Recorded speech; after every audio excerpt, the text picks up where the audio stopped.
Hi friends, வணக்கம். இன்றைக்கி ஒரு கலக்கலான மசாலா பட்டாணி ரெசிபி தான் பார்க்க போகிறோம். இது லஞ்ச் பாக்ஸுக்கு கலக்கலான காம்போவாக இருக்கும். இதுக்கு நான் வெள்ளை பட்டாணி எடுத்திருக்கேன். வெள்ளை பட்டாணியை முதல் நாள் நைட்டே நான் ஊற வச்சு எடுத்திருக்கேன். இதை தேவையான அளவு எடுத்துக்கோங்க. கொஞ்சமாக தண்ணி ஊற்றுங்க. அப்புறம் இந்த பட்டாணிக்கு தேவையான உப்பு சேர்த்து குக்கரில் 2 விசிலுக்கு வேக விட்டு எடுத்துக்கோங்க. அப்புறமா ஒரு 5 சின்ன வெங்காயம், 3 பல் பூண்டு, 1/2 இன்ச் இஞ்சி, இது எல்லாத்தையும் 1-2 இந்த மாதிரி இடி உரலில் தட்டி எடுத்துக்கோங்க. குக்கரில் அது 2 விசில் வேக விட்டால் போதும். அதுக்கு மேலே வேக விட்டிங்க அப்படின்னா அது குழஞ்சி போயிடும். அப்போ பட்டாணி மசாலா நல்லா இருக்காது. பாருங்கள், இது இந்த மாதிரி தட்டி எடுத்துக்கோங்க. இப்போ பாருங்கள், அதுக்குள்ளே பட்டாணி வெந்துருச்சு. இப்போ பாருங்கள், நல்லா வெந்துருச்சு.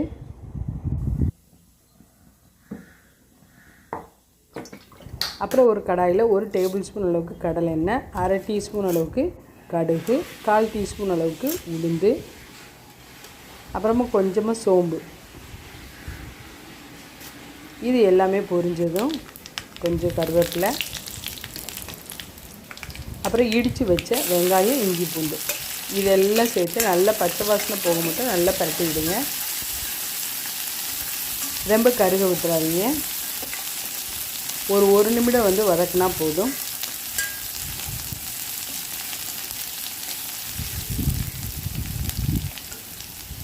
இதுக்கப்புறமா இந்த மசாலாவுக்கு தேவையான அளவுக்கு காரம், தனி மிளகாய் தூள் 1 டீஸ்பூன் எடுத்துருக்கிறேன்.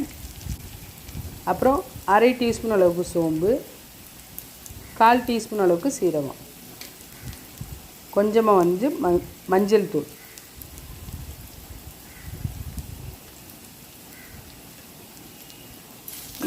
இது எல்லாத்தையும் லேசாக ஒரு 10 செகண்ட் மட்டும் பரட்டி விடுங்க.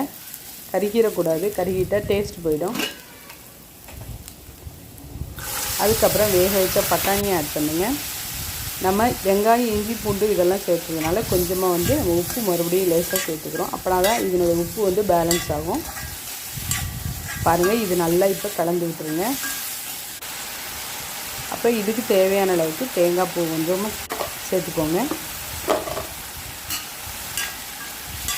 தேங்காய் பூ சேர்த்துட்டு இந்த தண்ணி வற்றுற வரைக்கும் நல்லா பரட்டி விடுங்க.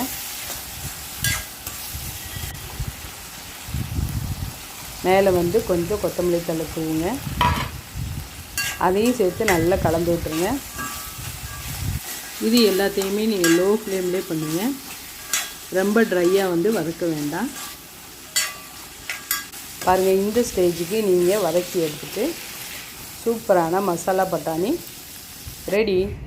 இது உங்கள் வீட்டில் உள்ள கிட்ஸ்லேருந்து அப்பா அம்மா யாருக்கு கூட லஞ்ச் பாக்ஸுக்கு வேணாலும் இது சூப்பரான ஒரு கலக்கலான ஒரு காம்போவாக இருக்குங்க. நீங்களும் உங்கள் வீட்டில் ட்ரை பண்ணுங்கள். நன்றி, வணக்கம்.